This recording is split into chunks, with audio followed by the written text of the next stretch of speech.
what's up everybody? It's Phil from Zade Comics. I am the writer and co-creator of Magic Hop, which is on Indiegogo right now, and I'm just one half of the two best looking brothers in all of comics. And today we're doing another crowdfunded comic review. Last week, I believe, I got CyberFrog in.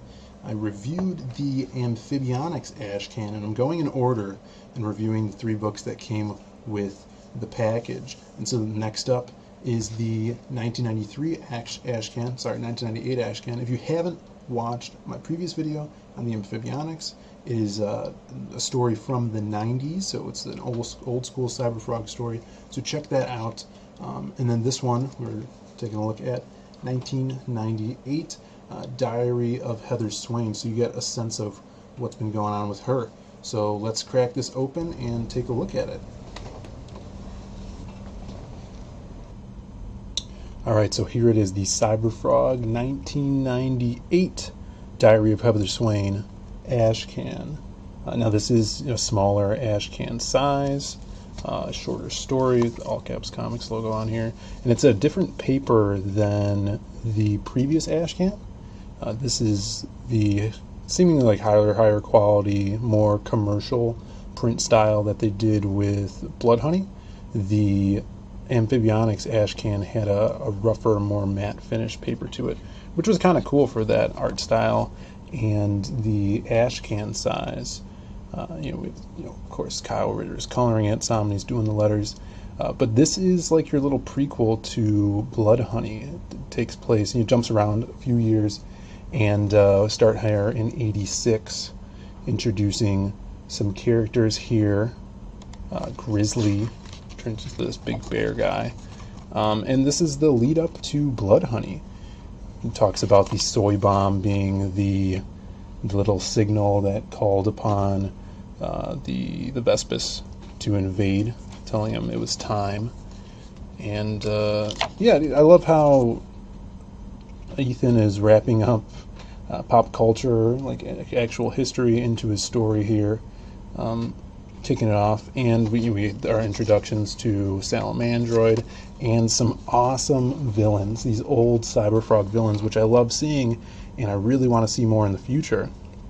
Shockroach, these hilariously punny names, and this is the first time we see here Sal use his purple fire breath. Pretty cool, which is referenced in Blood Honey. And our favorite here at Zade Comics, Tramadeus. Ethan was just on stream. Someone chatted into him telling him that they wanted a Tramadeus trading card for the trading card game, and I would love that. He's such a fun villain, and very, very old school villain. We get a lot of Heather Swain because this is basically what she's been doing here, and when the Vespis hits, the Vespis attack.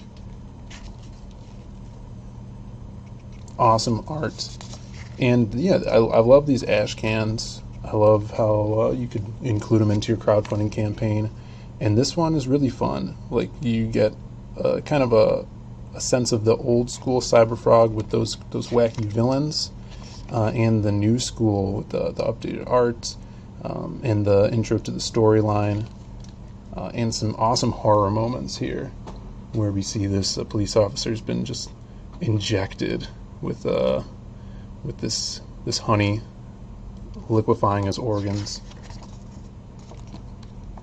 and leads up into where Heather is going to be in Blood Honey. Now I've read Blood Honey now, get a little bit of sense of what's going on here and with Heather and where she's been, so this leads in perfectly to that. We'll be taking a look at that next time I do a CyberFrog review. Just wanted to get these Ashcans out of the way because this one does lead into that full comic, and lots of foreshadowing here. We see Ben Reilly in the background of this panel. Heather kind of being shocked and still haunted by this character that we don't really know much about. I don't, because I haven't read the old comics, but he does make an appearance in Blood Honey, and I've heard that there are some like hints that Ethan's been putting out there that he will make more appearances into the future, and you'll get a sense of what's going on with that character. He seems to be, from hearing Ethan talk, that Ben Reilly is going to be a bigger character now, going on into Wrecked Planet.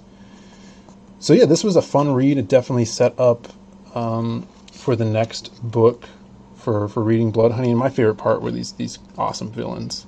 Like I said, and, they name more than just these two. We have Pollen 8, which are in Bloodhoney and Rumblebee. And I hope after Wreck Planet happens, if CyberFrog does live through it, maybe something will happen to bring back those crazy cool villains, because I love to see their new interpretations compared to what they looked like back in the 90s.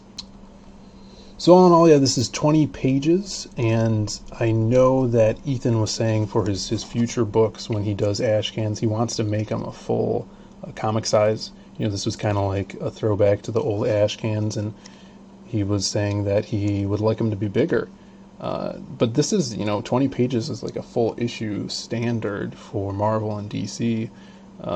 So you get some good content here, and I think it's a perfect pairing for the book.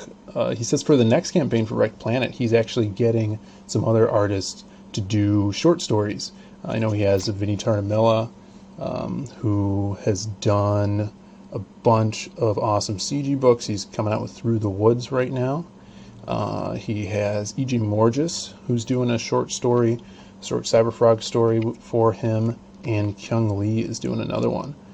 So there's a lot of CyberFrog stuff coming out. So if you guys didn't get a chance to back this book, you could always wait until the next installment comes out. I'm sure he'll have the reprint of Bloodhoney and some of these Ashcans. So definitely go and hit him up on Twitter, follow him for all that information, even on his YouTube channel, Comic Artist Pro Secrets. And this has been a lot of people have been waiting for this one for a while, and it was worth the wait. I think CyberFrog's a cool character. It's fun, and the wacky designs for everyone in this universe is definitely worth the price of $25 for the comic. And if you get the Ashcans, I think it was $50. He's always putting out new stuff. He's got some blacklight posters coming out for Salamandroid, which is gonna be real cool to see that stuff. And I like seeing all these indie guys doing more merchandising stuff, because as they build their fan base, they're going to need that, right? In fact, this is the splash page that is going to be that Salamandroid poster. It says he's going to be offering it as this regular page as a fold up poster with all the Kyle Ritter arts. And he was actually going over on one of his live streams earlier this week that he was talking to the people that were making it into a blacklight poster, and the different flocking on the actual poster, that velvety 70s feel, that they're going to have to change some of the colors to make the yellows pop more with that blacklight effect. And I'm actually really excited for that, because I haven't seen that done in a really long time. Never seen it done in a crowdfunding aspect to it. So that just excites me, because it's a new thing that creators could do and branch off into. And if it's successful, that would be, I think Magic Cop would be such a cool blacklight image, either the cover or one of our fan pieces, because there's so much energy in the colors in Magic Cop that I think that would be perfect. Have that 80s vibe to it. And we could, maybe we'll get them sold at Spencer's. I think that would be cool. So yeah, leave a comment below. Let us know what do you guys think of this awesome new CyberFrog art, and are you excited for Wrecked Planet? I know Ethan has been, drawing away at that while he's finishing up fulfilling this campaign here. And give us a like and subscribe, and hit that bell for notifications so you can know when we are going live with interviews. And we will see you all next time. Peace. Oh, I also wanted to show off this. which is our greeting cards, which we're getting ready to ship out before we ship out Magic Cop.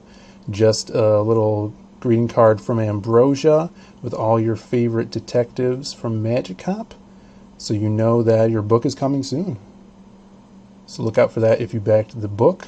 I think we're sending them out to the first 100 backers, and then the rest of them are going to go out with the books. Peace.